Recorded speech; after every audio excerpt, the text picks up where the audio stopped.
What's up, folks? Welcome to my face. How y'all doing today? A serious topic to talk about. I want to tell you, really watch your wages. I don't care. Work for a major corporation, small corporation, non-profit, for-profit, whatever. Watch your wages, because this has been happening to me a lot since I've moved to Florida, and I think it's time I say something, because this is about the third time it's happened since I moved here. Keep track of your hours, and instead of trying to explain what's happening, I'm going to show you what's happening. The current issue, I was working for this company called Success, and they haven't replied to me yet. It's been 4 days since I wrote this email. Brendan Hardaway here. I haven't been paid yet for my shifts at the soccer stadium. I haven't been paid for February 20th, March 13th, and 14th. And April 22nd. Please let me know what's going on as soon as possible. Orlando Intercoast Stadium is the stadium I worked at, and that's the most recent instance of this happening. Let's go to, this was a while back in December. This one was for CSC. I actually went up to the office and I talked to them and told them my hours aren't right on my check stub. One thing I will say about paper checks is that it makes it easier to keep track getting paid right or not. She said, "Hey Brandon, let me know that you have some questions about your pay. Have the following sign in and sign out times for blah blah blah. Please let me know which discrepancies you would like to investigate." And the good thing is that, like, even though this is a major corporation, it shouldn't happen at all, but I sent them all the evidence. Here's the thing. I did my best to tell them accurately when I worked. There's a lot of hours missing from my check. The check states the pay period was November 29th to December 5th. I worked around 40 hours that week. My pay stub says I worked 19 hours attached to the days that I worked on. I did not miss any of those days. I did not miss any hours. What are you selected? You attach this at the hours I'm missing from my check, blah blah blah. Long story short, this total is 19.75. The hours on your pay stubs or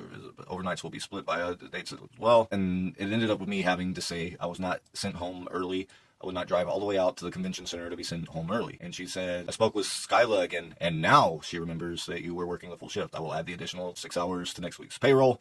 It will not be on this week's payroll as it has already been submitted. And I said, thank you. The thing is, I think I actually did work more hours than that on the CSC, but I just got tired of fighting it. You know, I really shouldn't have to keep this much track of how much I'm working. I think that's not my job to do that. And I understand that people are human and all that. The thing is, especially with the Success thing, I need to get paid. I need to pay my rent. I'm tired of working so hard just to be broke. That's the truth of the matter. I am working my ass off to be able to keep bringing y'all music and keep doing the things I like to do, but like, I don't have any money. These companies literally do not want to pay what they owe me, and I'm literally wasting my time working 9 to 5s. It really makes me mad that I have to keep going through this. This is the third time since I moved to Florida. However, I did find a new job recently that's, I think they're going to do me good. But what I've noticed, it's always low-paying jobs that do this. Always jobs where you get paid less, that you have to deal with the most BS. So, gonna try to leave on a positive note. Like, I want y'all to be on the lookout for this kind of thing with whomever you work. Keep track of your hours. Also, guys, I dropped a new song called Scapegoat. The pinned link at the top of my profile. Find it there. I released a video for it also. Just scroll down a little bit on the profile, you'll find it. Check out the album on Bandcamp. I'm exclusively promoting my music on Bandcamp because I want to make money. I don't like Spotify. I don't like any of the other platforms. Bandcamp is good. I highly recommend it for any musician. Screw anything that tries to screw me out of money. I'm done with that kind of stuff. I think that's the most positive way I can end this. All right, love you guys. High five.